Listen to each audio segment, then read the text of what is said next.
welcome everyone. We have a 11 to 12:30 impossible conversation where Jeff Kripal, our esteemed guest, speaks with Shaykh al-Karkari, Moroccan Sufi Shaykh. And our aspiration is to model impossible thinking, where you think with experiencers who have lived what we might call impossible phenomena, so that we can take them seriously, perhaps but not literally, not fall into reductionism on the one hand, or blind faith on the other.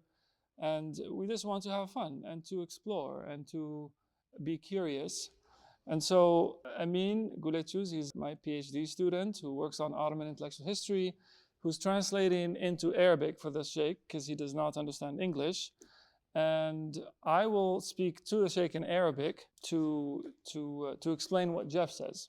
And we plan to go on for about an hour and then perhaps open it up to broader questions or reflections. I think the hard stop would be 1 o'clock, so it's 11 to 12:30 is the time, and we'll just see how it goes. We'll lock the door. We can lock, that's right. They can't get out. Well, how would you like to start this, Jeff? Well, I'd like to start by saying I've been in this space, and I was you know, 30, 40 years ago. So it's a kind of coming home, as it were. I was here between 85 and 93. And I live in a graduate community. I have a lot of doctoral students down in Houston, so it's a very familiar space. So just welcome everyone, and thanks for having me. We're delighted to have you back at Swift Hall. Yeah, I appreciate it. So we thought, in our conversations about what topics to bring up, we thought we might begin with the night in Calcutta, and then ask if the Sheikh would like to share an experience relating to UFO encounters or witnessing jinn, and then turn to questions of light and perhaps its resonances with modern day quantum physics, or wherever the conversation may lead us. Okay. All right. So I'll begin. I did my dissertation here under Wendy Doniger, and I spent a school year in what was then called Calcutta. Now it's Kolkata. And I still am not mystically gifted. I'm dull, to repeat the joke. But in the fall of '89, something very strange and anomalous happened that I think a medical doctor would call sleep paralysis. But it involved an entity and an energetic state. Something essentially came out of the room or came out of me and interacted with me in a very significant way. And it was during Kali Puja. So I was going around the city and visiting all these pandals and all these beautiful images. And this event happened while I was asleep sometime in early November of '89, I guess it was. And why that's significant is I wrote about that a lot. I've written a lot about that event, and I think looking back on it, I don't know what happened, but when I came out of that state, the sense I had was something had been transmitted into me, we didn't have the metaphor yet, but downloaded. There was no internet, there was no computers yet like that, but that was very much the experience, but I didn't have any context for it. And it was just sort of this overwhelming sense of something came into me. And then I wrote Kali's Child out of that situation. And if you read Kali's Child, you'll see it's organized around the iconography of the goddess on top of the god. And that's very much what the event was. I got in a tremendous amount of trouble for that book. With the Hindu nationalists. And then I wrote a series of other books, the second of which was very much on the mystical experiences of scholars of mysticism. I really think that at the core of what we do in the humanities are these altered states and are these special moments of knowledge, and then people think and write books out of that. And so I think the event was actually really significant. But I think it was not I think it required to be written out essentially. So that's what I've tried to do over the years. So is that partly what you mean by writing is your spiritual practice? Yeah, I mean, so one of the things I did in the early 2000s was I wrote a history of the American counterculture, and they were always asking me, well, what's your spiritual practice? And they wanted to hear some kind of yoga or some kind of meditation, and I said, oh, that's easy. It's reading and writing, and that's not what they wanted to hear. But I was really serious about that because I think there's something magical or paranormal or extraordinary about reading and writing, or at least there can be. Of course, you read a cereal box. I'm not saying you're having a mystical experience reading this. You might be, but I'm not. I'm just reading a cereal box. But when we engage scholarship on altered states, I think those altered states are often encoded in those words and in that thought, and that then gets relived in the reader in a really special way. Thank you. So that's the event.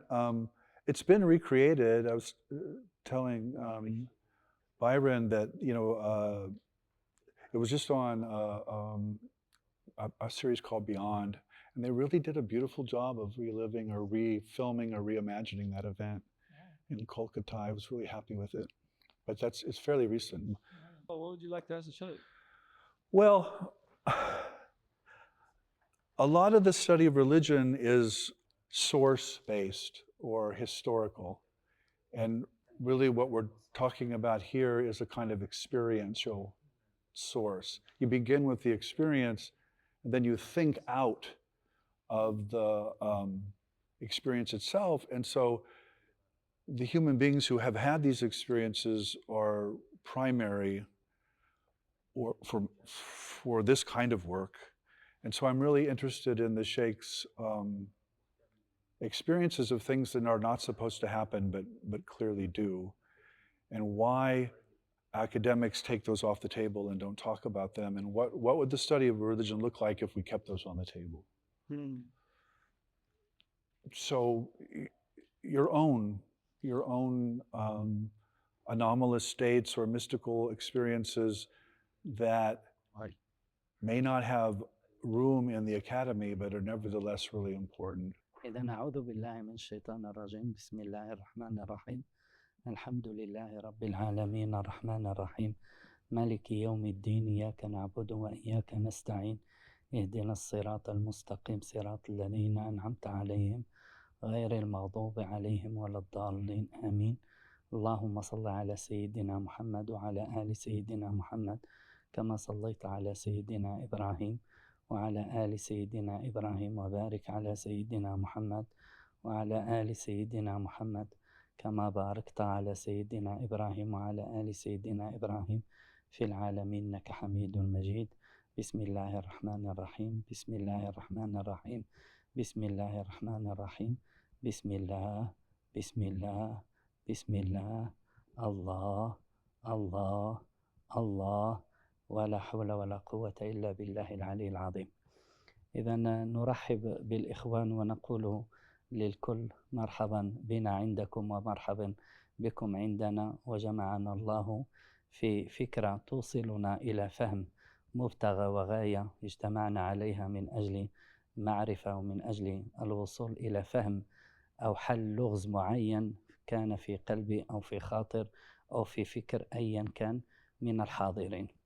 وأقول من الباب الأخ الذي سأل يعني على التجارب الغير العادية التي يمر بها الإنسان، ما دام هذا هو محور يعني هذا المجلس، فهذه التجارب نحن بالنسبة إذا قررناها أو جمعنا بينها وبين السلوك، ففي الحقيقة حياتنا تعتبر كلها تجارب غير عادية. هذا ما نعيش به مع المريدين والسالكين في هذا الطريق، لأن لا نتعامل معهم بما علموا أو نتعامل معهم بما أدركوا، ولكن هم يبحثون عن حقيقة مبهمة باطنة في كل إنسان معين، وكل إنسان يراها من نافذة أو من باب معين، فنشتغل معه.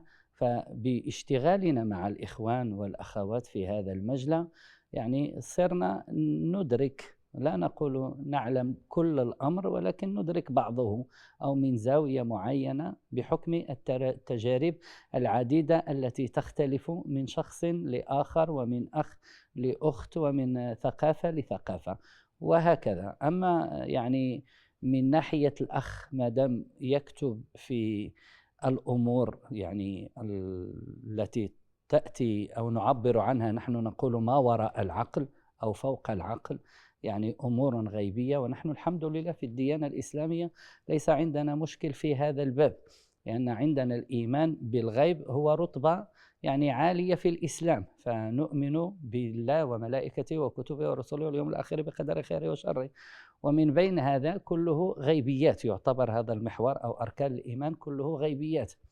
فنبدأ نحن نشتغل مع المريد من باب الإيمان، من باب الغيبيات، هذا هو. أما من باب الإسلام في سيره وسلوكه، هو يأتي ما شاء الله يدرك ما له وما عليه وما عليه الفعل به. فيعني هذه التجارب عشناها قبل انضمامنا إلى الطريق، هذا هو، وقبل وصولنا إلى فهم هذه المعاني منذ نعومة ظفور يعني أظافرنا، يعني منذ الصغر، ولكن كانت عندنا أحوال ولم نفقه تفسيرها أو نفقه تعبيرها، كما كل واحد يمر بحالة في صغره أو في صباه فيجدها مبهمة ولا يستطيع التعبير عنها. ولكن عندما يعني كبرنا وتعلمنا ما كتب الله لنا به، والتقينا بمن يفقه في هذا الأمر ويفهم مراتب النفس وأحوالها، مررنا معه طبعا بتجارب، فرأينا ما لا عين رأت ولا أذن سمعت طبعا، وهناك ما نستطيع الحديث فيه وهناك ما لا نستطيع الحديث فيه، لكون ليس للتحفظ، ولكن لكون المستمع ربما يجد هذا خرافي أو هذا غير منطقي. لذلك يعني من هو الذي يتذوق دائما كما قال الأخ؟ يتذوق من مر بالتجربة، فلذلك نشتغل مع الإخوان بمرور من التجربة، ونحفظ الأمر حتى لا نتهم مثلا بسحر أو بتسخير يعني خادم معين أو شيء من هذا القبيل. فهذه التجربة تتنوع، إذا أراد الأخ أن نتكلم في تجربة معينة يستطيع أن يحدد ونتكلم ما علمنا منها، يعني أو كيف نظرنا أو ننظر إليها من باب معين. وجزاكم الله خير. We welcome everyone and ourselves among you and you among us. And I'm delighted by the opportunity to try to seek some kind of understanding, or at best perhaps even crack some kind of enigma. In reality, as our brother said, the direct experience really is the beginning of a quest for knowledge. And our entire life, it has been a paranormal experience, but there is experience and then there is active spiritual wayfaring that we work on. And when we receive students in our Sufi lodge in Morocco, by default, they come to us looking for something beyond what they know to be part of their ordinary life. And so the starting point for us is the paranormal, because they're searching for the nature of things. And there are certain things in the vast constellation of experiences that all these students have shared with me and have tasted in their own spiritual wayfaring, and that I have tasted in my own spiritual wayfaring, that we understand, and others that we don't understand. We could call it nudrik. We have an apprehension, a perception, but I wouldn't call it knowledge in the way that one knows something discursively. And so, first of all, the starting point is a wide array of experiences, which we would classify in the Islamic tradition as that which is beyond the stage of the intellect, ma wara al-aql.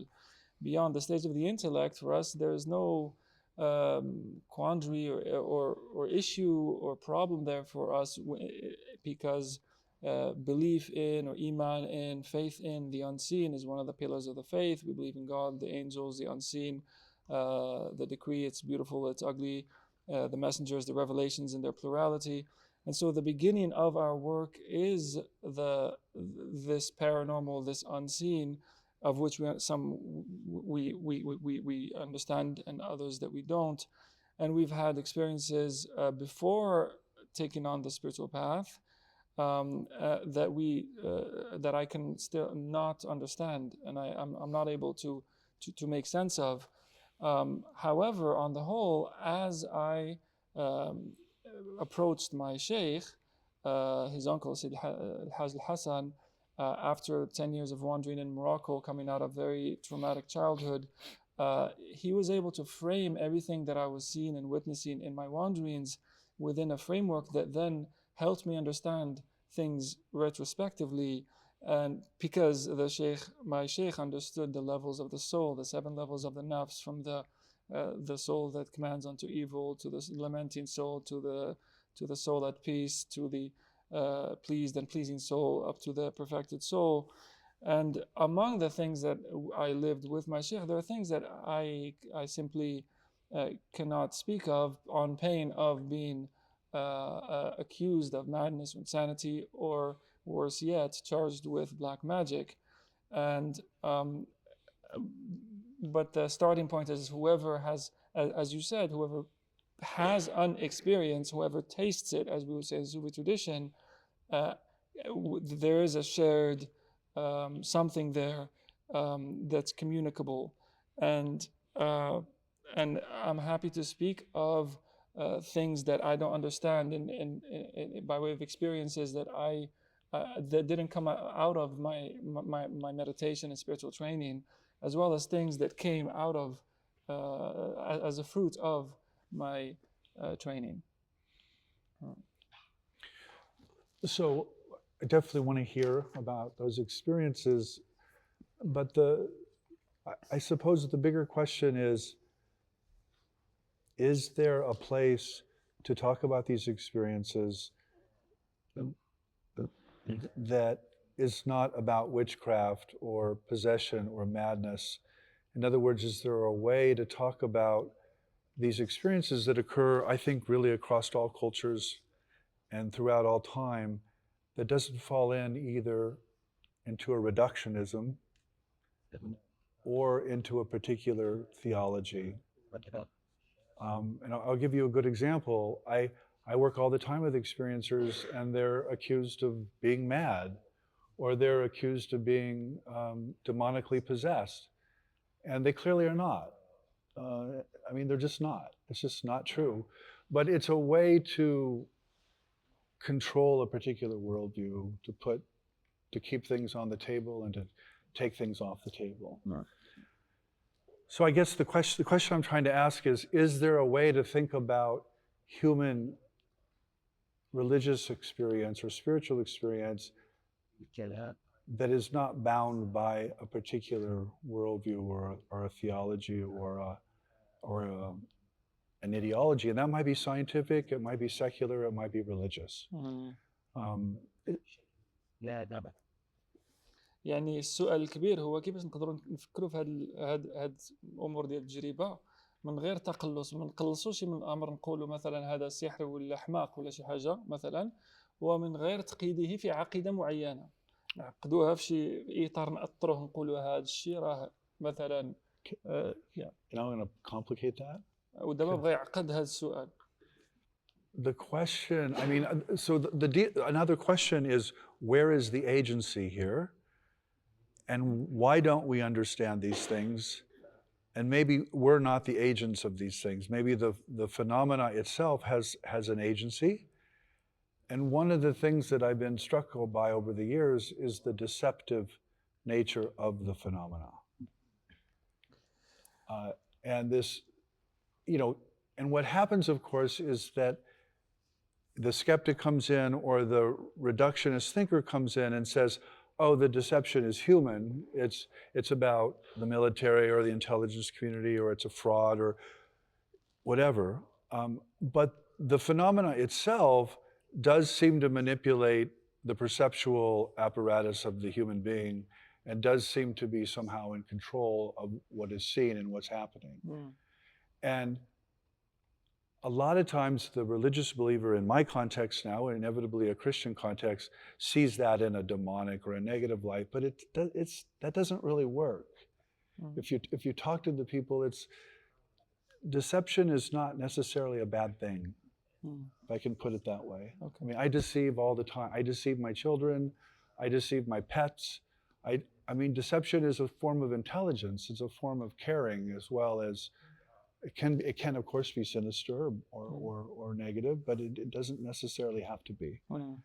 I think it's a sign of intelligence at the end of the day. And so the question to me is, where are we granting agency, and where's this intelligence? Is it human? Is it something non-human? Is it something superhuman? Is it God? Is it, some intermediate being, jinn in this case? Where's the agency? How are you translating agency, I mean? فاعلية. Yeah, شكون الفاعل. Good. نعم. سيدنا هو عنده هذا السؤال فيه جوج ديال، يعني السؤال الأول هو مسألة ديال التقليص ولا نقصوا من المسألة باش نتحكموا فيها، نقولوا هذه مسألة جن ولا هذه سحر ولا حماق مثلا، والجهة الثانية هو هذه نأطروها ولا نقيدوها في عقيدة. والثانية مسألة الفاعلية، شكون الفاعل في هذا الشيء، ويبدو هو في الدراسة ديالو بحال هاد الأمور ديما كاين واحد الخدعة، بحال كيقول عمدا، ديما كيبغي يوصل شي حاجة ومن بعد بحال كيراوغ وكيقول هاد المراوغة ولا هاد الخداع راه يعني ماشي، قد يأتي من حب، قد يأتي من يعني نحن نعملوها. والذكاء منين جاي؟ يعني واش سيدي ربي، واش الإنسان، واش الجن، واش هادشي جاي منا حنا؟ واش هو بالنسبة لتقييد الفكرة أو التجربة بحكم سحر معين أو عقيدة معينة، هذا ليس أنا الذي أقيده، هذا المستمع هو الذي يحكم بأمر معين. أما قضية السحر هي لها أهلها ولهم من يديرونها ويقومون بها. ونحن هنا ما أتينا أصلا، أنا ليس قدومي إلى مثلا إلى أمريكا من أجل هذا الموضوع خصيصا، بل أنا أتيت وصادفني هذا الأمر الذي صادفني وأحببت فعلا المشاركة فيه. ومشاركتي ليس هي مشاركة ضمنية، وليس هي مشاركة يعني عليك أن تعتمد عليها وتأخذها مثلا من باب، ولكن هي تجربة، أنا أقول من باب الصدق، من باب الصدق. فقضية التجارب، أنا عندما قلت عندي تجارب كثيرة مع الأشخاص، دائما مع الأشخاص لها ارتباط معين، لا أقولهم يأتون إلي مثلا من أجل هذه التجارب من باب السحر، أو لأني أنا أصلا لا أتقن هذا العمل ولا أؤمن به أصلا، وليس لي فيه باب أصلا، هذا والعياذ بالله، ولكن من باب البحث عن الحقيقة، البحث عن المعرفة. فما دام هو يحب أن لا نتكلم لا في جانب ولا في جانب ونتكلم في أمر مطلق، نحن نرى العالم والكون بكله هي كشجرة، هذا هو، والإنسان كبذرة، هذا هو، فما في الشجرة في البذرة، يعني هذا الكون كله مجموع في هذه البذرة. فأنا وأنت نحمل عوالم، يعني أنا في عوالم وأنت فيك عوالم وأنت. فعندما ينكشف لأمر معين، لأخ معين، ظاهرة من ظواهر، يعني انفتح له باب حتى يعرف ما يخفيه في باطنه، ولا نتهمه لا بجنون، لأن أهل الجنون قياسهم حتى هو نظامه آخر، ولا نتهمه بأمر معين، ولكن هذه الحالة موجودة في كل ما. لو كانت غير موجودة في أي ما قمنا نحن بالتجارب مع أي كان، هذا هو واضح. يعني لكان الأمر الذي نقوم معه بالتجارب عليه أن يكون على مذهب معين أو على نظام معين أو على عقيدة معينة أو على فكر معين، ولكن نحن ما دمنا نشتغل مع الجميع كيفما كان شرقا أو غربا أو كيفما كان، ولكن بخصوص كما قلت الاحتفاظ والتحفظ وعدم الخوض في الأمور الأخرى، اللاوعي مثلا، أو الاشتغال على هذا الباب بمجلى مصلحة معينة. مصلحتنا الأساسية أن يعرف حقيقة بذرته، هذا هو، ويعرف حقيقة أصله ويبحث في حقيقته. فمن بين التجارب يجلس عندنا المريد حتى تتفجر منه الحكمة، فيرى أنواع وصور التي ربما مر بها هو أو مروا بها أجداده، كأنها فيلم وثائقي معرض أمامه على التلفاز. إذن كيف سنفسر هذه الظاهرة؟ هذه الظاهرة تعود فوق العقل وليس لها قياد ولا قياس بساحر أو بأمر كيفما كان. قياسها الوحيد بذكر الله، هذا هو قياسها الوحيد بالإيمان والتصديق والعودة إلى معرفة حقيقة مبهمة بطنت فيك منذ الأزل والآن عليك أن تبحث عليها فقط. فعندما تكلم عن المسيحيين مثلا عن عيسى عليه الصلاة والسلام، هو عيسى عليه الصلاة والسلام في معتقدنا نحن نبي ورسول ومن أولي العزم وكلمته وروحه، يعني لا نراه نحن شخص عادي أو شخص مبهم، بالعكس نعرفه حق المعرفة، نعرفه أنه كلمة ربي تدب فوق الأرض، هذا هو.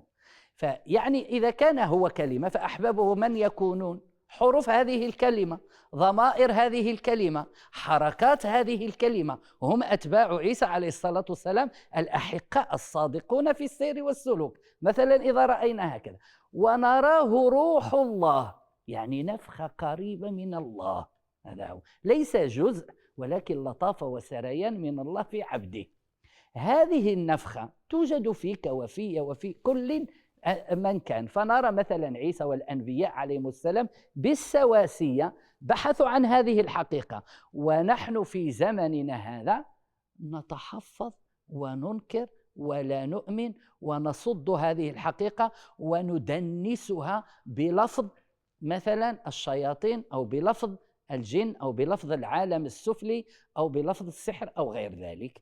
هذا هو عدم فهم الوضوح التام في رؤية العوالم الأخرى. إذا كنت أنا بذرة وأنت بذرة والكون شجرة واجتمع في البذرة، ففيك السماء والأرض وفيك الملك والجان وفيك الشيطان والنبي وفيك ما كان وما يكون وما يأتي، انطوى فيك الزمن وانطوى فيك المكان. فإذا وجدت مفتاح سر قلبك رأيت ما يبهر العقل ولا يتحمله الفكر من خفايا فيك. هي لا تأتيك من الخارج، هي أنت الذي تفجر الحكمة من قلبك. كما العلم لا يأتيك من الخارج، العلم مسبق، هو في خزينة قلبك. هذا ما نؤمن به ونصدقه من هذا الباب. وأستسمح إذا أطلت أو عملت شوشرة أو كان الجواب ربما في ناحية والسؤال في ناحية أخرى، أستسمح من الأستاذ الفاضل.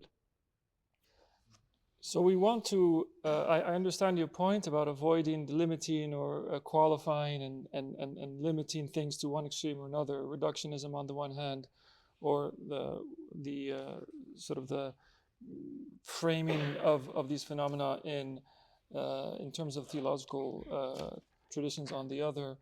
I want to begin first by saying, first of all, questions of reducing things to, let's say, black magic, which is a massive issue in Morocco. And one of the main accusations against the Shaykh himself is, well, people see the light, they testify to the light. This can only be magic or psilocybin mushrooms. And so constantly, like the prophets in the Quranic tradition, he's constantly being accused of sorcery. And so I want to begin by saying, actually, I'm not good at this, and I don't even really, he said, I don't believe in magic to begin with. And I didn't actually come to the US knowing that I would have this kind of conversation with you. And when I heard about it, I was really drawn to the idea, and I love to participate. And I'm here in the spirit of just sharing and participating, and I'm trying to be as honest and sincere as I can in choosing my words and expressing what I think I know. And so I can begin by saying that when you call for us not to reduce things, to control them, or not to reduce them or frame them within a theological tradition, I understand that the quest here is for itlaq, for non-delimitation, for not that which is bound. And so the best way I can express this is that, without resorting to these two extremes, is that the cosmos is like a tree, And the human being is like a seed. And what's in the seed is in the tree, and what's in the tree is in the seed. There's an all-comprehensivity to the human state. Within the human state is enfolded all of these worlds. And when something unveils itself, or when the curtains are unfurled before someone, with or without spiritual practice, that opening is actually a glimpse or direct recognition of what the inner world of the human being that the human being is carrying is communicating. So I see it as internal journeys, or that which is internal or batin or non-manifest, coming out in these moments of the paranormal, because we inhabit all of these worlds, we contain or embrace all of these worlds, each one of us. And so to try to frame these and impose a tradition, a school, a framework, a sort of a system of beliefs onto this is a futile sort of move. And so my own hesitation, usually when I'm interacting with those who have these paranormal experiences and they're trying to understand them within the framework of the Sufi tradition, is I want that to benefit them. And these things can be used very easily in a dangerous direction, such as sorcery, which can cause a lot of harm. And so the benefit for them is ma'rifah, is gnosis, and to know themselves and to know the nature of things.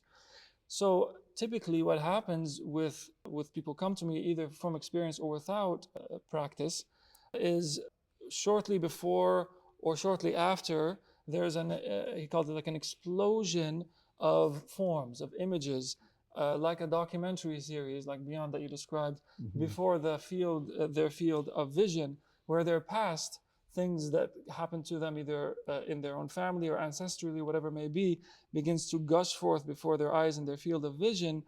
And this is what we would call that which is beyond the intellect, or the stage beyond the intellect, ma wara al-aql, and the intellect in the rational faculty sense, the sort of front lobe rational thinking.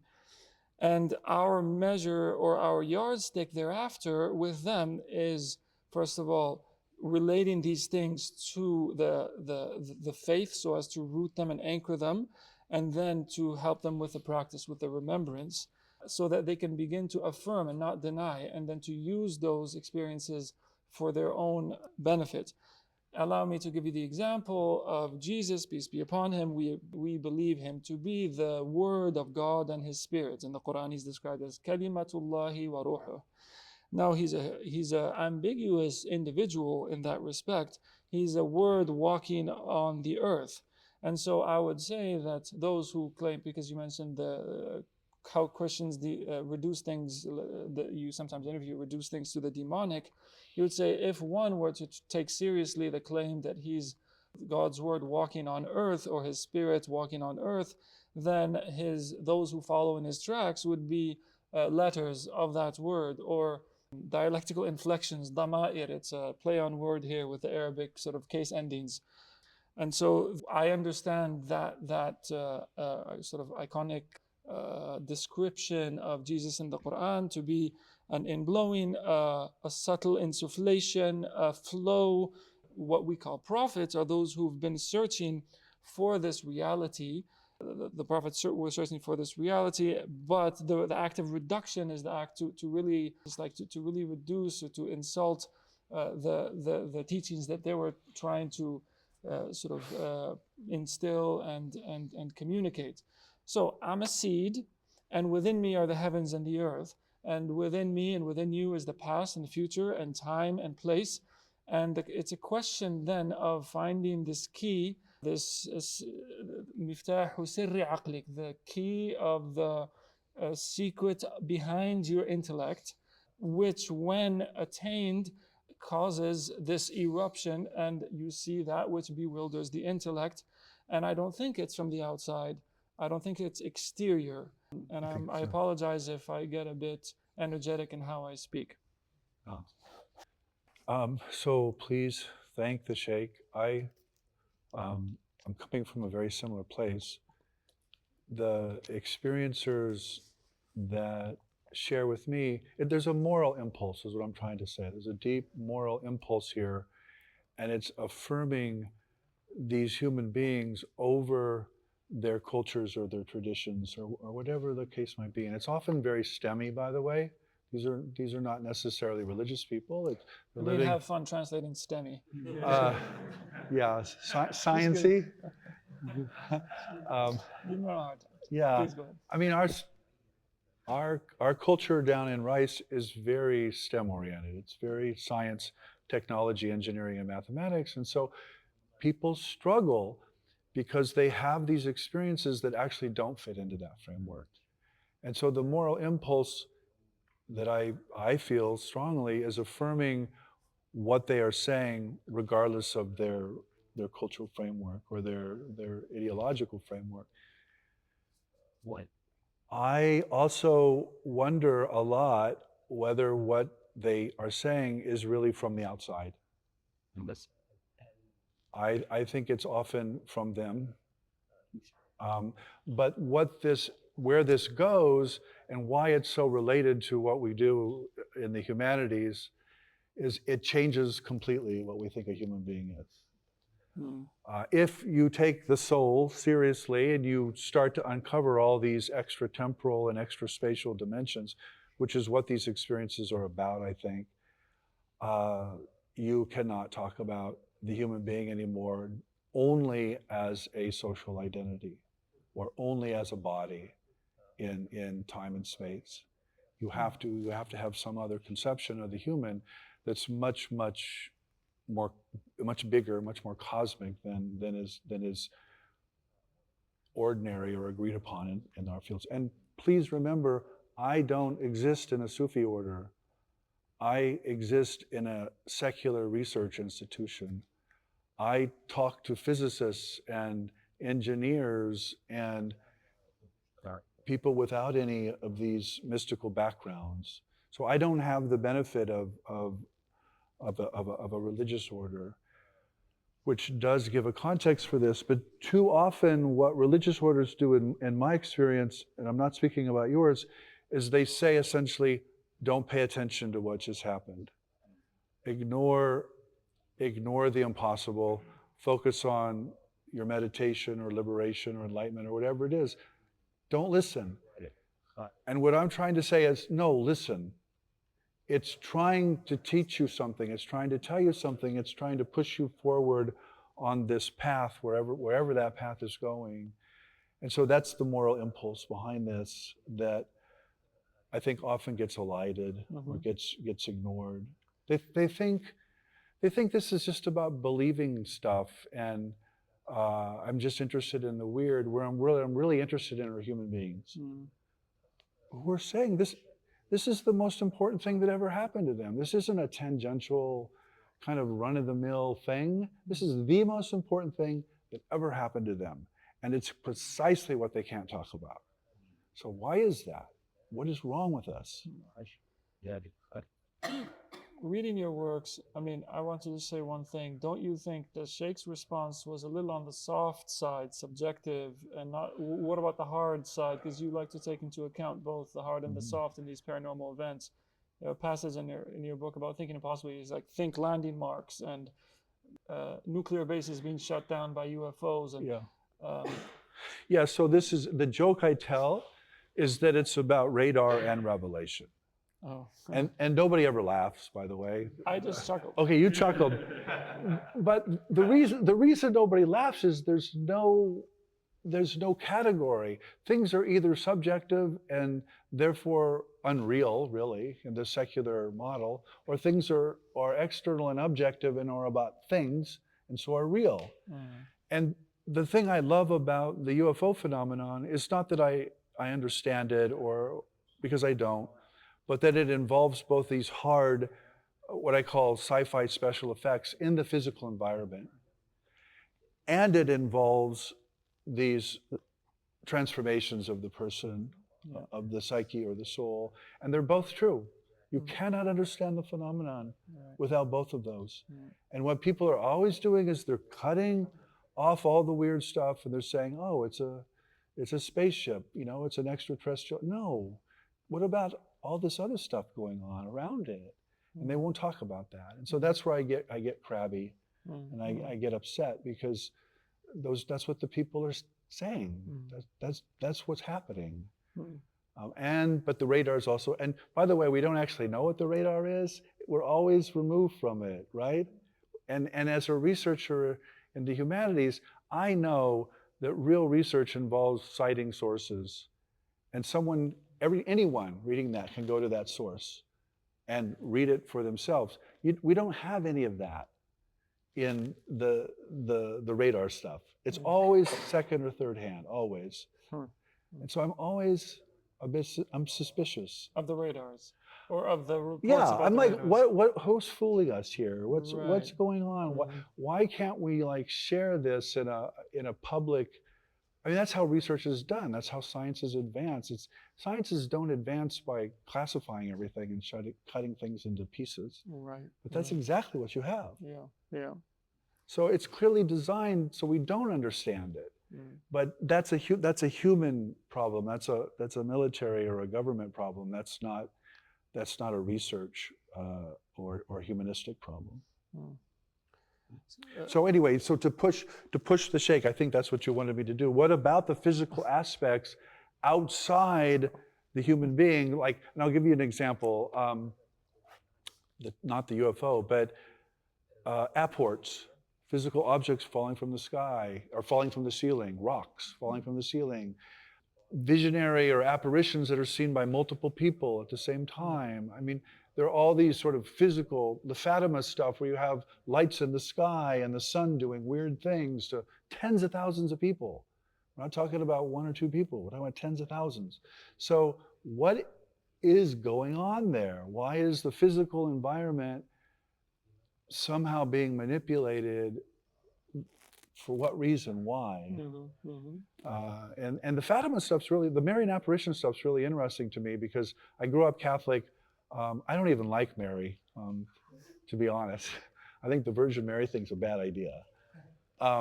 But I think that those kids are really having those visions and they're really impacting these cultures, but in a very culturally syntonic way. وفاش جاوبت وترجمت في الاول وافق، قال نعم انا المشكل عندي في الناس هادو اللي عندهم هذه التجارب، كنقولوا هذا سحر ولا هلوسه ولا احمق الى غير ذلك. فهناك جانب اخلاقي للمشروع الذي اعمل، لانهم يعني انا اشتغلت معهم وماشي مجنونين. وكما قال احنا هو لا يعيش في اطار يعني ديني ولا صوفي، هو في اطار علماني في جامعه. ويقول هو عنده نكته، وحتى واحد ما كيضحك فاش كيقول هذه النكته، كيقول لك هي مساله وحي ورادار، ريفيليشن اند رادار. يعني لان انا دفعته شويه، قلت له دابا الجواب انت وافقتي معاه، ولكن في الكتاب ديالك كتقول هذه التجارب نعم هو في الداخل كما قلتم كما تفضلتم، لكن في نفس الوقت هناك ظواهر في الخارج حسيه، مثلا حجره كطيح ولا شي حاجه كتوقع في الظاهر يعني. فهو الان قال لي طيب دفعتيني لذاك الاتجاه، شنو يعني بغى يسولكم، قال لكم يعني نعم هناك حالات في مطارات تقع مثلا، ولا في البرتغال في القرن العشرين قع واحدة رؤى جماعية ديال أمنا مريم، والشمس بدات كتدور وشي حوايج بحال هكذاك. فشنو واقع تماك بين الحس والمعنى؟ كيفاش كيتخلطوا في يعني في المشاهدة، بحيث أن الحس حتى هو كيتعامل في هذا الشيء، ماشي غير فقط باطني. Just another thing that can help here. وشي حاجة ربما تساعد. The poltergeist. I don't know how you translate that. I mean, you're my grad student. Poltergeist. Well, so for example, it's interesting to see poltergeist effects are essentially physical effects, physical objects flying around a room or scratches, and towards the end of the 19th, early 20th century, people who were researching them moved away from this external model. This isn't a ghost. This isn't a dead person in the room. This is a really traumatized focal agent, usually an adolescent, around whom these things are happening. And the adolescent or the traumatized person doesn't know this either. This is the point. That the poltergeist phenomena are physical phenomena around an individual who's being harassed or abused or marginalized in some way, and the person itself doesn't know what's happening. So you replace one impossible explanation, oh, it's a ghost, with another impossible explanation, oh, it's a living person, but there's still stuff moving around the room. You still have to posit some kind of psychokinetic or mind over matter phenomena. And I don't know how to explain, I don't know how to wrestle with that, but there is this move in the modern world from an external spiritual interpretation to what we might call a parapsychological or a psychosomatic explanation, which doesn't really work either. Poltergeist, German, noisy ghost. Right. I remember the word. Yeah. All right, noisy ghost. So, what century? Sorry. This transformation, it goes back to the 16th century, but the transformation that I'm talking about really happens in the late 19th, early 20th century. All right. Poltergeist. الأبحاث كانوا في ألمانيا، يعني منذ 300 سنة هم كيدرسوا هذه الظواهر العادية، وكان واحد مرحلة انتقالية من في الأول كانوا كيقولوا هذا الشيء اللي كيوقع حول إنسان راه شي جن، كيكون فيه خبشات كيكون فيه، وبداو يقولوا لا هذا الشيء كيوقع ماشي خارجي، راه غير حوله وشي ظواهر كتوقع حول هذا الإنسان هذه، وبغاو بحال يعوضوا ظاهرة مستحيلة بظاهرة مستحيلة. فهو زيادة على هو أنا عندما تكلمت في الأول وأعطيت يعني واحد النبرة بأن الكون شجرة والإنسان بذرة. المشكل أن البذرة لا تعلم أنها تحوز شجرة في باطنها، هذا هو المشكل.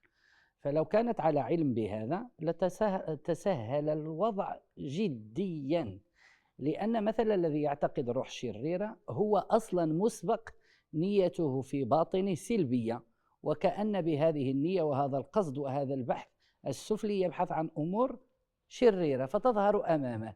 والذي يعتقد ويرى يعني حالة علوية كروحية يعني قريبة مثلا كما وصفها أمنا مريم عليه الصلاة والسلام، فهو عنده اعتقاد مبدئي مسبق، إيمان بوجودها وتقديس وتعظيم حتى تظهر له هذه البينة.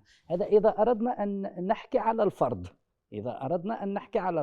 لأن علاقة الكون مع علاقة الشخص هي علاقة مرتبطة. فهذا الذي يرون هذه الأمور بالنسبة لي أنا كفرد، أنا لا أكذب من قولهم ذرة، هذا هو. حتى ولو هناك من يدعيها وليست له هذا شأنه، ولكن أغلبيتهم يعني يحكي، لأن تجد منصبه حساس، تجد ذا مرتبة علمية فائقة، فكيف أن ينزل إلى رتبة أنه حتى يعود يصفه الغير بالجنون أو يصفه الغير بالتباس جن أو شيء من هذا. فهو عندما يحكي على ما مر به بكيان، هذا هو. فهذا المرور الذي يأتي في الآفاق ولا تعلمه النفس، هنا يقع المشكل عندما يظهر في الصورة الخارجية ولا يعلم كيف يربطه مع نفسه مثلا. هنا يبقى الأمر مبهم، لأن ما اعتاد هو أن يربط نفسه بالخارج على قانون فيزيائي مثلا، والآن على هذا يأتي هذا الأمر خرق للقانون وخرق للعادة. وهذا ما أتى مثلا أتت به الأنبياء والمرسلون من معجزات، والأولياء من كرامات، هو تغيير لقانون فيزيائي تعود عليه الإنسان وأظهره إنسان آخر بقانون يختلف على ما تعود عليه الإنسان الحالي. فهناك من آمن وصدق، وهناك من أنكر وادعى أنه سحر أو عمل شيطاني. إذن هذا على حسب المستمع والحاضر والذي يتلقى هذا الأمر. أما هذه الحالة هل وقعت؟ هي تقع. نحن في طريقتنا يوميا، وليس شهريا أو أسبوعيا، يوميا ندخل المريد بالذكر والاستقامة والوضوء والطهارة والوصائم، فيرى عوالم في بيته الذي هو يجلس يذكر فيه، يرى أقمار، يرى مجرات، يرى فضاء، يرى كواكب، يرى. إذن من أين هذه العوالم؟ هذه وهي موجودة على اليوتيوب شهادات بالآلاف. يعني أنا لا أتكلم من فراغ أو أتكلم ما أمر به، بل عندي شهود إثبات في هذا الأمر. يعني يعيش هذه الحالة وفيهم من سافر بهذا السفر، وهو عندما تسمع سفر روحي ليس متخيل، هو فاتح عينيه ويتكلم ويتحدث، ويعني الأمر ملموس، هناك من يلمس وليس الأمر كما تتخيل هو، فاهم؟ فيعيش. إذن هذا العالم كيف وصل إليه؟ برغبة منه، بما في معتقده، بما في قلبه، وصل وأظهر لنا عالم في قلب عالم. إذا نحن، يعني لا أقصد أنا فقط كفرد، بل نحن البشرية، يعني هيأنا الخالق على أمر أبعد وأكبر مما يتصوره عقلنا ونظريتنا المقيدة. يعني نحن أوسع، علينا أن نؤمن ونصدق حالنا، ما بالكم هكذا. يعني على الإنسان أن يصدق أنه هو يستطيع أن يصل إلى هذا، ويستطيع بإيمان وتصديق قلبي. بعض الحالات الذي تعايش معهم الأخ هم ما عندهم هذا الاستعداد الإيماني المسبق، بل أتاهم الأمر في لحظة أمام عينهم فاندهشوا. أما التجارب التي أحدثها مع الإخوان هي تكون مبنية على ذكر وعلى طاعة وعلى استقامة، وأعرف حتى ماذا سيستقبلون، فهذا يكون أمر آخر عندي أصوله وتدريسه ونظامه. ولكن هذه النقطة بقيت كعلامة الاستفهام، فلذلك أنا أوافقه وأشاطره فيما يحكي. هذا الأمر لا يستطيع أن يتحدث فيه شخص ويستقبله وهو لم يمر به، هذا إلا إذا كان من باب التعاطف يريد أن يعني. فلذلك أنا أتعاطف وأصدق وأؤمن بكل ما يحكونه، هذا هو. وعندي يقين تام بأن نحن لسنا وحدنا في هذا. مثلا في شيكاغو لسنا نحن فقط الموجودين، موجود شياطين، موجود جن، موجود ملائكة، موجود أرواح صالحة، موجود. هذه بنفسها لو أظهرت نفسها لنا لاستغربنا وقلنا ظاهرة فوق العقل ولا يقبلها المنطق، هذا هو. ولكن نحن أنانيين، نريد أن ندعي كوننا نحن الوحيدين في هذا الكون وليس هناك أحد آخر ينافسنا. هذا هو مشكلة الإنسان. بسم الله. Let me return to this image of the cosmos as a tree and a seed containing that tree, which is us.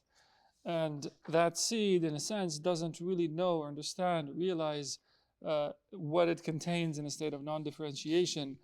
And if there's an experiencer who has a belief in what it contains, sort of unconsciously believes it to be evil, then evil things before them will begin to disclose themselves.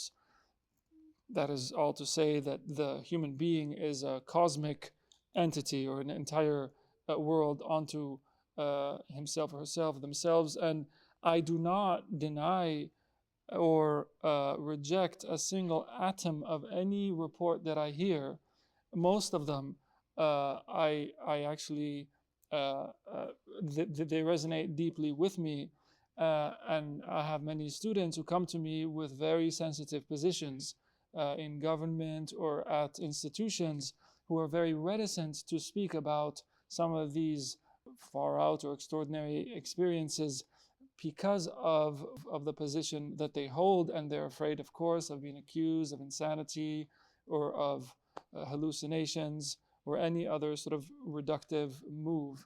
And the problem really for me in understanding this world that we're trying to speak possibly about is when things on the horizon appear that the soul, that the nafs, that the individual has no prior understanding of. That's for me where the problem is, and it remains enigmatic. The question of interrupting the habitual course of nature, kharqul ada, or events that break what we consider to be laws of whatever matter happens to be, we can call them, let's say, post-prophetic saintly miracles or prophetic miracles, and the Quran is replete with them, and the responses of communities who were sent, to whom these prophets were sent, was either assent or dissent, faith or rejection, or reducing the phenomenon to like the revelatory phenomenon, or the or the staff being transformed into a serpent or whatever it may be, into something that's demonic or satanic. Now, in terms of that which breaks the habitual course of nature, for within the framework of the Sufi order that I preside over, this is a daily affair. It's not a weekly affair. It's not a monthly affair. This is literally every single day.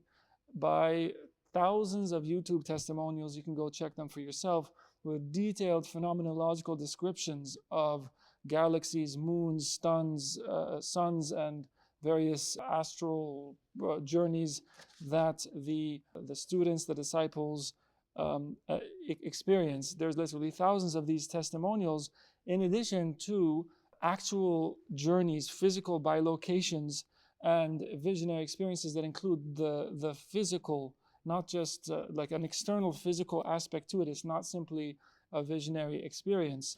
How do they attain this? Well, it's with their saintly aspiration, with their himma, with their desire, their longing for it. Wherever the human heart turns itself in its desire, in its himma, in its raghba, in its desire for something, it begins to create worlds around it, worlds that are simply rooted within the heart in the first place, because we are created, or we are configured in a vast manner, but we are our own delimiters. We are the ones who bind ourselves, and it's a question of active assent of the heart. Now, the states that our brother here describes, where there's no preparation, it's spontaneous, an experience that comes from outside, that there is just no precedent for. One of these experiences that for me remains enigmatic, and I would like to share it with you. It happened to me when I was 12 years old. You could say I was practicing religion. I had a share of practicing the faith, but I wasn't particularly zealous or energetic in my spiritual practice by any means. You could call me rooted in the tradition, but not very active in my pursuit of the inner life or the spiritual life. So I'm 12 years old, and I'm in the city of Husima, which is a northern city along the Mediterranean coast. And I'm sitting, laying back in my bed, and there's the window before me, and a flying saucer descends before at the level of the window, and it descended with very calmly and very in a serenity and calmness as it descended. At the time, there were no phones for me to whip out and take a picture of, but I can describe it to you in great detail. If you know Renault 4, it's a old French car in Morocco. It's little mini Renaults, they're about 2.5 meters long. It was about the size of a small car. It was circular. I'm not lying. I'm just telling you what I saw, and I'm living these moments as if it was happening just yesterday. And this is not something I can say it was from within or generated by meditative practice, and it was spontaneous. I wasn't in some altered state of concentration or anything of that sort. So it stops, and I'm on the second or the first or second floor, and it just hovers about 3 meters above the ground for a few seconds, and it's circular in shape, and there are lights around, the circumference of this flying saucer. And then it just lifts off diagonally back, but with a speed that bewildered me, and with a silence that bewildered me. And I rushed out to the streets to see if anybody else had witnessed it as well. But the street that I was on is called Shari' al-Muwahhidin, the Al-Muhad. It's the dynasty I study. The Al-Muhad street or avenue was empty at that time. الساعة سيدنا الشيخ كان المغرب ولا شي حاجة بحال هكذاك فاش كنتو تنفذوا. It was night, about 11 p.m. or midnight. And so when Sidi Yusuf came to me and said, when I told him this story, he asked me, have you ever spoken about it to anyone. I said, no, this would be something, if I were to speak about, I'm already called mad and insane and so on. This would just be the final straw, so to speak. But I'm living it right here before you, you could say, and I have such a clear memory of that moment. And it wasn't founded upon what I would call uprightness, rectitude, spiritual firmness, or anything of that sort. And that's a type of experience that's not built on the path, and it just remains a big question mark. And this is why I agree completely with you that if there isn't an experienced moment like that, a shared one, all one can do at best is to have an empathetic, active, sort of non-judgmental ta'atuf, like an affective, empathetic sort of, to lend an empathetic ear to the one who's sharing that experience. And that's why I believe everything they say. And I believe we're not alone here in Chicago. I believe there's all sorts of entities at various levels inhabiting these very spaces. When we call this ma wara al-aql wa fawq al-aql, that which is beyond the intellect, in the end of the day, we're selfish creatures who just want to be the only ones around. And so we're the ones who reduce ourselves and the world around us by virtue of this sort of delimiting, minding attitude of our ananiya, our I-ness, our subjective selfishness.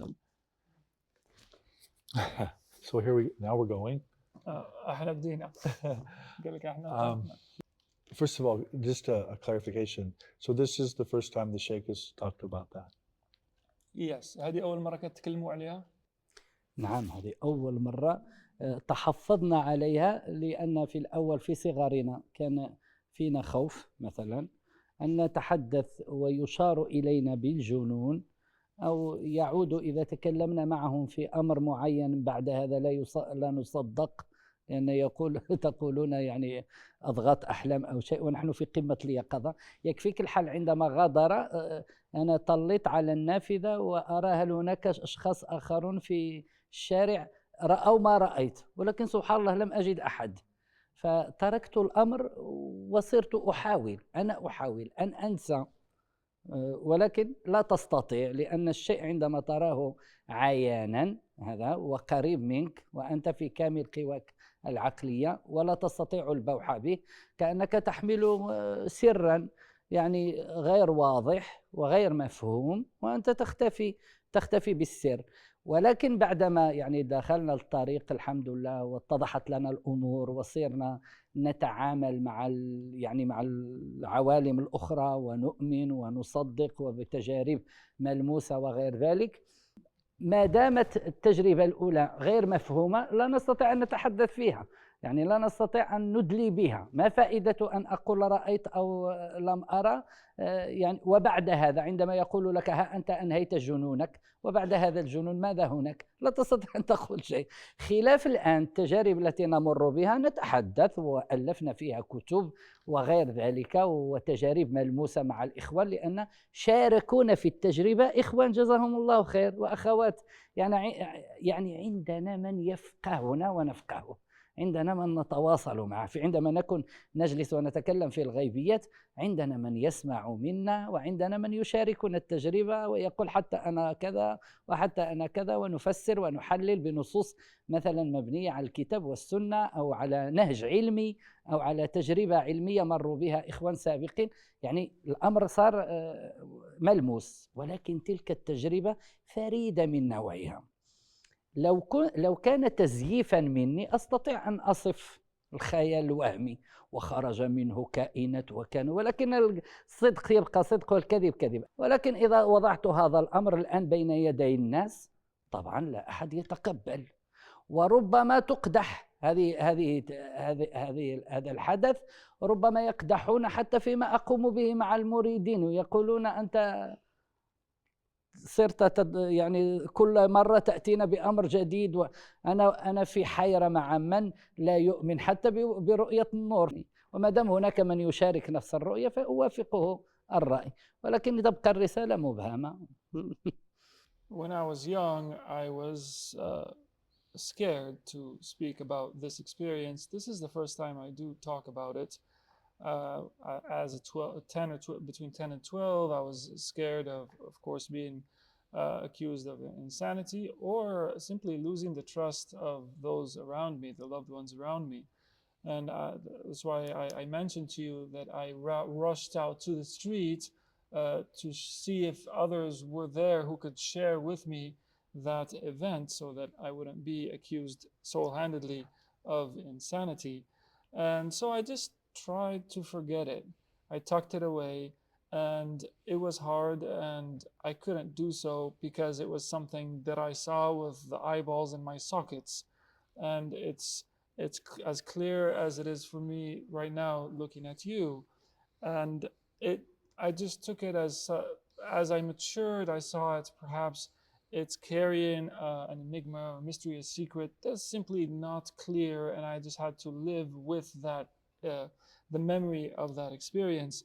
However, after I joined the path in the Sufi path in the early 2000s, after my 10 years of wandering in Morocco and so on, and I began to interact with different worlds, first through the instruction of the Shaykh, and then began to have very sort of common interactions with those worlds. Um, those worlds were legible to me. They were understandable. I could decipher them and interact with them. This particular experience was simply incomprehensible. So, what would the benefit be for me to share it? Those around me, now that I'm a sheikh who's calling people to the light and saying that it's literal, it's not metaphorical, those around me will say, what, you're not done with your craziness? You're not done with your insanity? You're still like, this is the latest sort of nut job sort of idea that you have. And when it comes, so I kept it because I can't see how it can help. And on the other hand, when it comes to matters of the spiritual path and interacting with disclosures and unveilings and so on, I've written books about them, and I have brothers and sisters, students he's referring to, with whom we share this language of light, who understand me and I understand them, and we've gone through many different experiences individually and collectively, and we discuss in detail the nature of these disclosures and these unveilings and how to apply them to one's life and what they mean and how to learn with them and how to apply the light to different fields. We use science if we can. We use the Quran and the prophetic behavioral model, the Sunnah. But that UFO moment stands out. And it would be easy for me to exaggerate, but I'm not, because I'm telling you, I didn't see what was inside. I didn't see any creatures. I could describe it as a hat, like a bowler hat. And when it zoomed out, it took off. I saw it until I could no longer see it visibly, and it disappeared into the clouds. And this is what I mean. I'm already rejected for saying that the light is not a metaphor, and I'm attacked quite persistently on that point. And if I were to add something like this, it would be just another thing that would add to it. And what would I even do with my own students who are trying to learn the path? I'd be like, wait, what's going on? What's up with the UFO thing? My life's work has been to convince already a believer that the light is not a metaphor. And when I was a 12-year-old, I just thought the saucer was a human creation, maybe some military op. That was the best attempt I could, do to explain that phenomenon. But it remains a big question mark. So first of all, thank you. Let's talk about light is not a metaphor, but I want to say something about this first. What strikes me about this particular event is how similar it is to other events in other cultures. It's basically identical. I'll just give you two simple examples. John Lennon, you probably know who John Lennon was, the Beatles. He had a sighting exactly like that over New York City in 1976.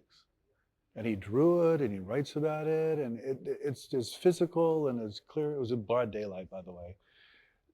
The second case is a friend of mine named Jacques Vallée, who was really probably the world's premier writer today on the UFO. He's a computer scientist by training. He has a PhD in computer science from Northwestern up here. He was also the inspiration behind Steven Spielberg's Close Encounters of the Third Kind. Wow. Spielberg really, he was on set. Spielberg's really, that's really Jacques. The French scientist in the movie is based on his life. But the reason Jacques has spent his whole life, he's made money in the venture capitalist and the medical invention or medical technology world, but he spent his whole life in the UFO because he saw one over Paris at about the same age. And it was over a Paris suburb, it was in broad daylight. His mother saw it, a friend at school saw it. It was clear as day, it was a saucer. So why, again, the comparativist in me is always, why is it the same? Why? It's not about the culture, it's not about history, it's not about language, it's none of the things we're trained to think about. It just, it exists beyond all of these things. And it interacts with human beings like the Shaykh, or like Jacques, or like John Lennon, in ways I don't think we understand. And this notion of censorship, self-censorship, I mean, I was in a group much bigger than this. It was about 300-400 people at Rice last spring. And there was literal snickering in the room when the topic of the UFO came up. Yeah. So we still have this censorship that goes on in not just in Moroccan culture, but in a lot of, and pretty much in a lot of these cultures. Maybe it's different. The censorship differs for sure. What I think we most need, frankly, we need people studying Islam writing about UFOs. We don't have that.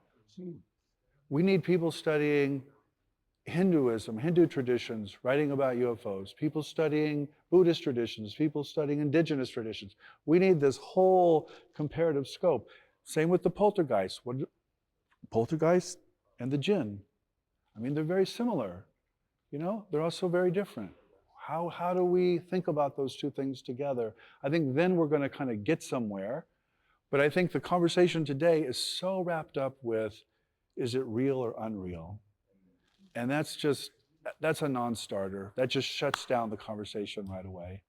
I think we've got to go blow past that and do these sort of comparative cross-cultural studies.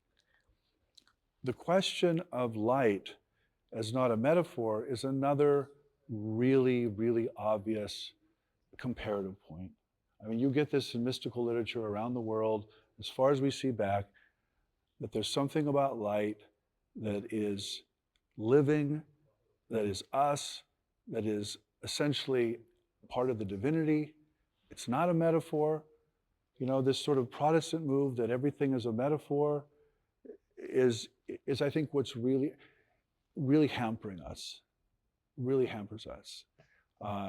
If you go to the AR today, just go look for a panel on the symbol, for example. You won't find one. It's all metaphor. It's all cognitive frameworks and, you know, blah, blah, blah. But the Shaykh here is talking about some kind of experience with light that's not a metaphor. And that's where I think it gets into this physics conversation, which we want to have, I think. I'm not a physicist, obviously, but the early physicists, the early quantum physicists, they turned immediately to comparative mystical literature. They went immediately, the 1930s and 40s. People like Bohr, Schrodinger, you know, Pauli, all of them went to the same place because they sensed that there was this resonance between what, including Sufi literature, by the way. Sufi literature was really an important part of this conversation, and then it just kind of drops away. And the saying in the physics community is shut up and calculate. Don't think about the philosophical implications of what you're doing. Just frickin' build the bomb. That's really what they were doing. They were building bombs. And so we're now living in this world with a lot of nuclear bombs, but real no understanding, real no philosophical understanding of what's going on. And I think, again, the comparative mystical literature is the place to go to begin this conversation. I don't know if we want to end there, but we're not having that conversation. and I think we want to have. I think we want to have it. And the last thing I want to say, this is just an earlier comment. The poltergeist stuff is profoundly psychotherapeutic, spiritually therapeutic, because, you know, I'll just give you an example. I was at an institute in southern Germany, and there was this team of psychiatrists, and their job was to go into houses that were experiencing poltergeist phenomena. And the first thing the psychiatrists did is they sat the family down and started to talk about social and psychological dynamics. And the family's like, I thought you were here for the you know, they never put the two together, ever. They never put the haunting together with something's wrong in the family network. But the psychiatrists knew that that's really what it was about at the end of the day. And if they treated the psychological or the family dynamic system, the poltergeist phenomena went away. So again, there's something deep, there's a moral impulse here I want to keep coming back to. It's really about a kind of healing. I think a lot of paranormal experiences are traumatic experiences. I think it's people suffering horribly often.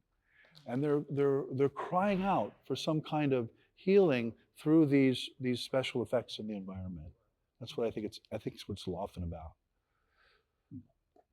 Encountering light as something real and not as a metaphor is more where the path is going. The paranormal effects, the traumatic secret, as I call it, is really kind of what's before that. It's on the path, but it's certainly not the goal of the path, at least in most of these traditions. So it's very much a part of the conversation, but the end goal, the light as something real, I think does get into the physics. It does get into this question of what is real, and why have we, this is the crucial question, why have we, as humanists, as scholars of religion, why have we ceded reality to the sciences? Why have we done that? We know what people are experiencing. We have evidence of their experiences of the real world, but we're constantly ceding it to some science. And it's always this third person indirect model of, you know, molecules or cognitive modules or evolutionary psychology, whatever it is. It's always this distant third person. And here we have this first person direct experience of light, which is, by the way, really crucial to physics. If you talk to physicists, they'll go on and on about light and all these weird things that happen at the speed of light. And they sound religious, but they don't want to hear that. You know, like, for God's sake, Jeff, you're not a particle of light. Well, maybe we are. You know, maybe something happens to us at these moments where there is this sort of merging that takes place. Right. يعني واحد الفكرة مهمة اللي عرضها الآن أنه غالبا ما التجربة الروحية كتكون قبل منها صدمات نفسية، والنور والطريق وهذا هو اللي كيشوف دائما كتكون بحال صدمة ثم علاج تداوي ثم شيء يعني طريق النور، وكان كيتكلم على العلاقة بين المادة والفيزياء، والمادة يعني في فيزياء الكم فاش كيبداو يتكلموا خصوصا الوالة كانوا كتسمعهم بحال روحانيين، ودابا ولاو كيقول لهم غير اسكت وكالكيلي، اسكت ودير الماط، واصبحنا في عالم ديال القنابل الذريه حيت العلم ديالهم هذا اللي ينتج، وما عندناش حتى شي اطار يعني باش نفهموا هادشي. إذا بالنسبة للتجربة النورية أو الروحية فعلا كما قال، بالنسبة نحن كما أخذناها، أنا أتكلم على عرض على نفسي وأغلبية الإخوة الذين تعاملنا معهم، تكون قد سبقتها صدمة نفسية، يعني إما اضطهاد، إما يعني هاتك في مال أو في، يعني أغلقت عليه جميع الأبواب وبقي له باب واحد هو باب الله. هذا هو أن يلتجئ إلى الله ويلتجئ إلى التوبة، رغم أنه طرق كل الأبواب لم يجد من يمده بالعون. فنحن كنا في نفس التجربة عندما يعني وقعنا فيما وقعنا. ذهبنا إلى الشيخ، ذهبنا حفاة، ذهبنا نبكي، ولكن سبحان الله قبل وصول إلى الشيخ يعني ببكائنا ومناجاتنا لله وتضرعنا لله صرنا نرى نور الله. فكيف رأيناه أول مرة؟ رأيناه كالشمس، كالشمس عندما تكون في وسط السماء. هذا هو. ماذا اعتقدنا؟ لم نكن نعرف النور، ولم نكن نعرف ما هي حقيقته أو ماهيته، ولكن تخيلنا بأن فقدنا البصر، يعني عمى يعني في العين، ما عدنا نرى. لأن النور عندما تراه أمامك في الشيء مثلا، لا تعد ترى الشيء وترى النور، لأن النور قوته أقوى من الشيء دائما، يغيب الأشياء ويبقى هو القائم بذاته وبصفاته. هذا هو ما تعلمناه في السير. فعندما وصلنا للشيخ طبعا وأجرى عملنا معه علاقة ذكر ووصل ودخلنا الخلوة وعرفنا هذا الأمر الرباني، عدنا. فعندما أذن لنا بدأنا نتعامل مع المريدين، يعني يأخذ في الأول بيعة ثم ندعو له الله فيقذف الله في قلبه نور يراه عبارة عن نجم، كالنجم في السماء، كأضوى نجم في السماء. فكلما زادت علاقته الإيمانية والتصديقية واليقينية والتطبيقية كبر هذا النور، صار كالقمر، وإذا ازدادت صار كالشمس، وإذا ازداد عم الوجود. فهذا النور هل هو حسي أو معنوي؟ هو معنوي ولكن يرى في الحس. مثلا يكون الإنسان جالس ويرى في الأشياء، ويرى هذا النجم، إذا رأى في الكرسي يراه في الكرسي، رأى في السجاد رآه في السجاد، رأى في السقف رآه، تكلم مع الشخص يراه في جبينه أو في اللباس نتاعه، لأنه هو صادر منه، هو شعاع نوراني يخرج من قلبه وينعكس على بصره. وهذا موجود عندنا نحن في الثقافة الإسلامية وفي الشرائع الدينية، فيعود يراه. هذه لا نحسبها نحن ظاهرة، بل نحسبها هي طريق وأمن وطمأنينة ووصول إلى حضرة المولى. هذا هو. فهذا النور ليس نتعامل معه كأنه نخاف منه، بل نتمنى متى نراه، ندعو الله ليل نهار حتى لا يفارقنا. فيعود الإنسان يمشي في السوق يراه، يصلي يراه، يجلس يتعامل مع الإنسان مع أيا يراه، يعني يبقى في صحبته. فهذا إذا كلمته عن النور هل هو مادية أو معنوية؟ فيقول لك هو صار كالمادة، نراه يعني في كل الأشياء، إذا رفعت يدي أراه في يدي، أراه في، أراه في من حولي، يعني هو النور. وعندما أقول أراه، هذا هو المصطلح الذي لا يتقبله مني المستمع. عندما أقول أراه، أنا جالس تروني وأنا أراكم، هكذا يرى نور الله، حتى نحن نرى هكذا ولا نستطيع أن نكذب ما نرى. هذا هو.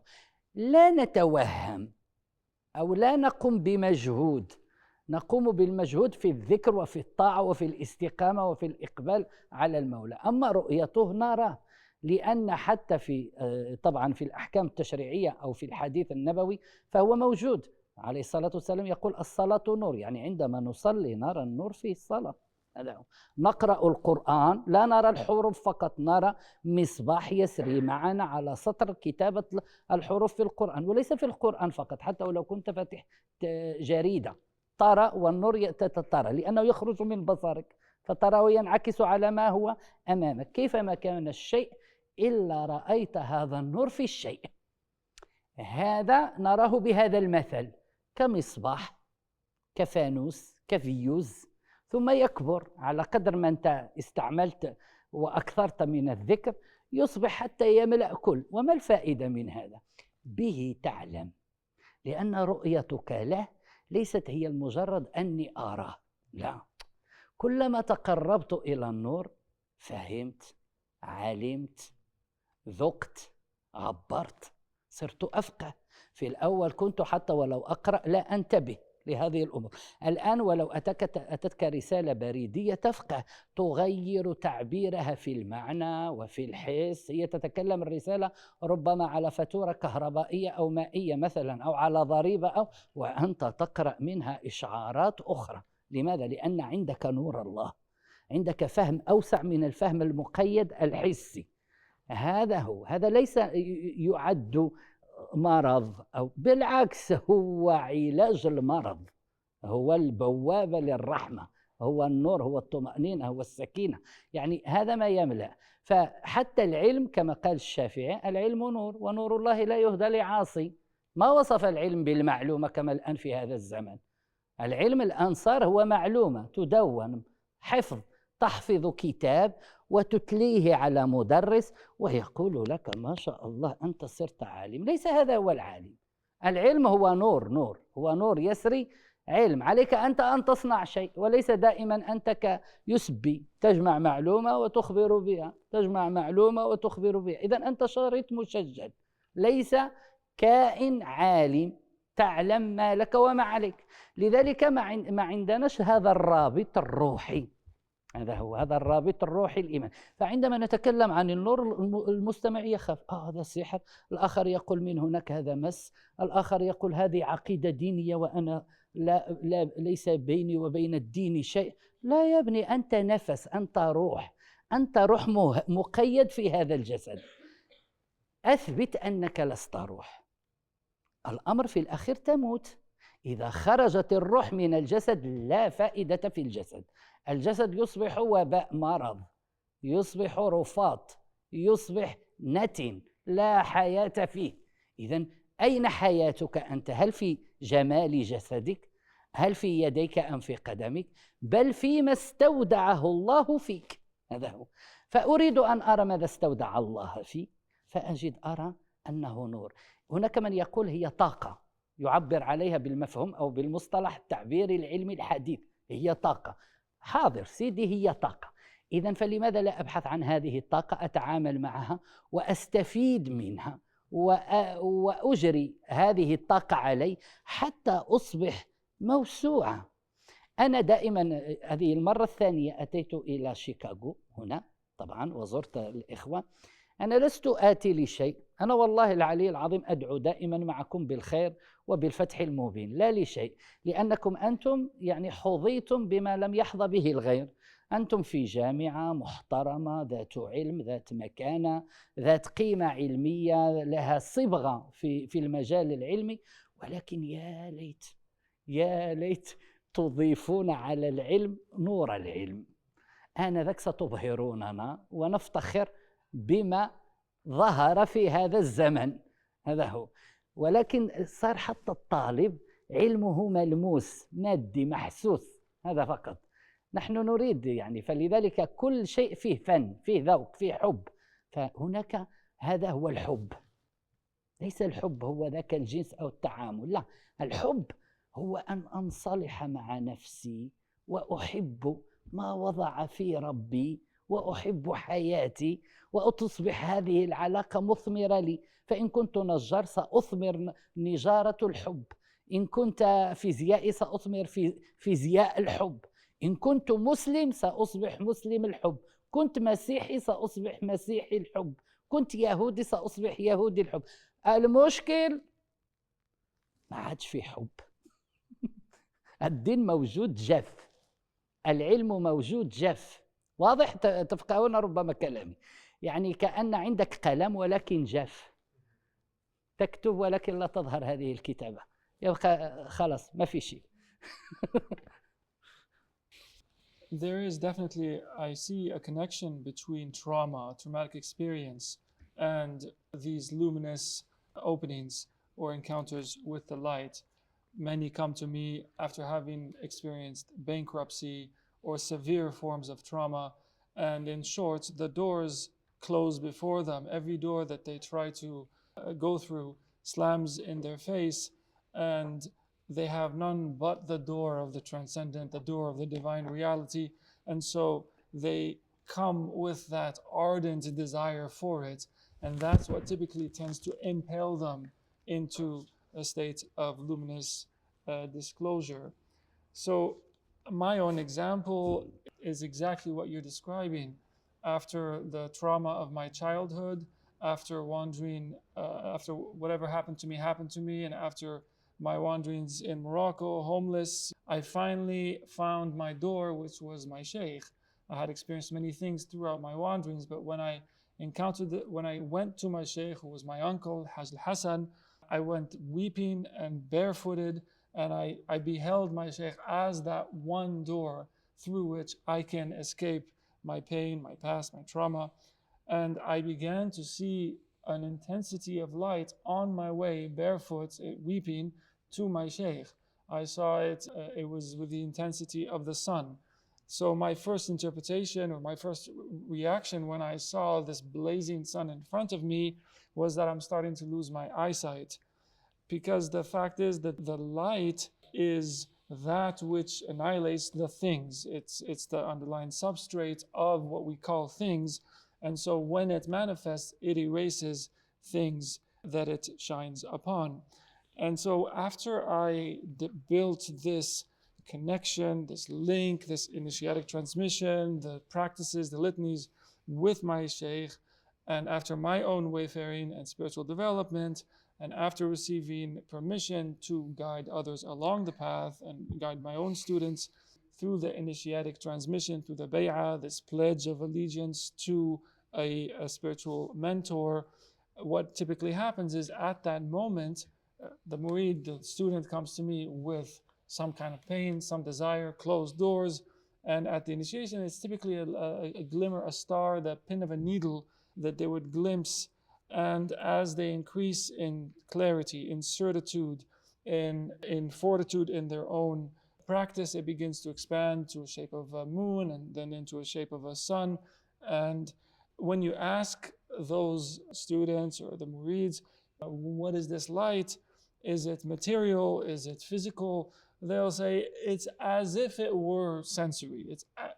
There's always an as if attached there, because they see it in the marketplace, they see it when they're praying, and it's not something that causes them fear. It actually erupts within them, gush forth feelings of longing, love, intimacy, tranquility, serenity, and so forth. And we don't call it a phenomenon, a dhahira.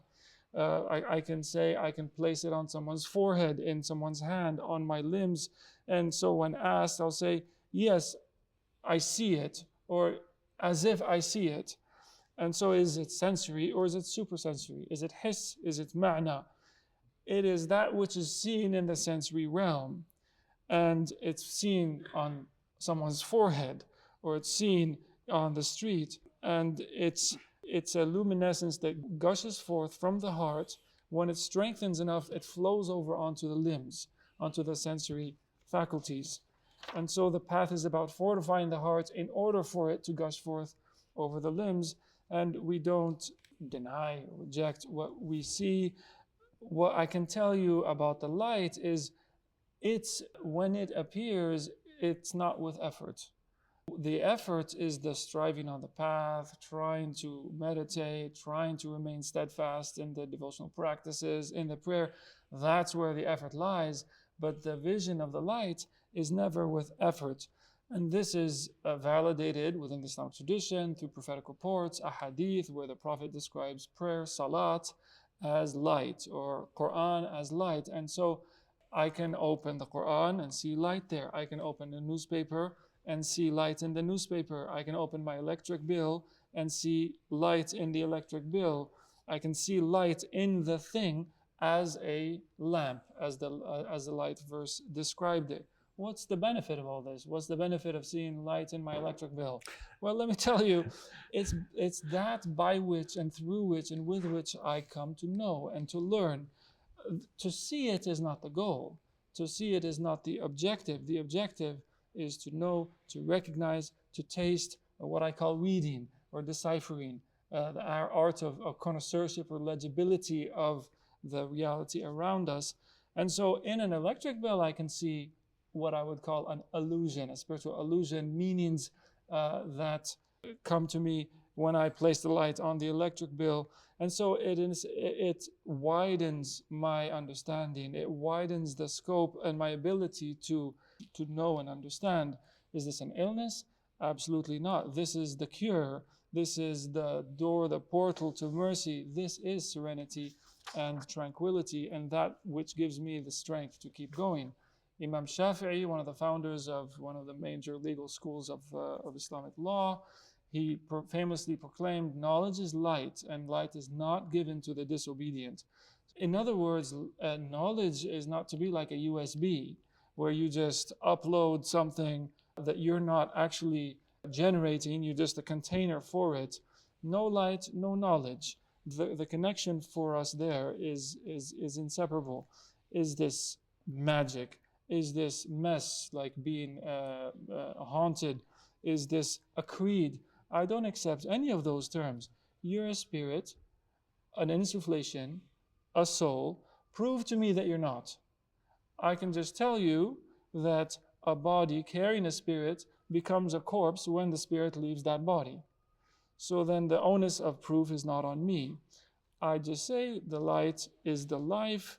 It's that which is stored or deposited in me. Some call it energy.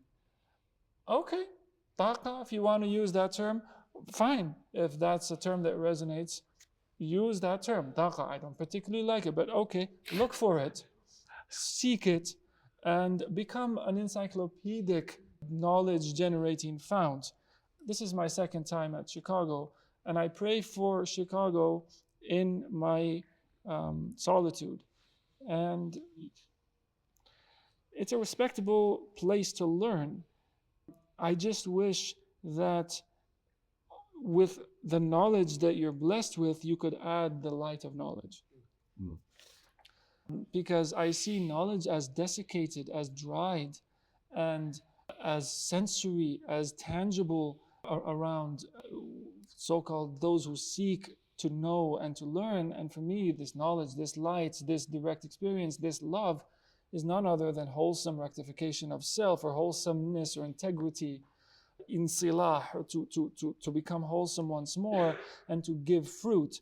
If you're a carpenter, give a loving carpentry as your fruit. If you're a physicist, have a physics of love. If you're a Muslim, an Islam of love. If you're a Christian of love. If you're a Jew of love. The religion has become dried. The knowledge has become dried. And our pens have become dried, and we can't even write with them anymore.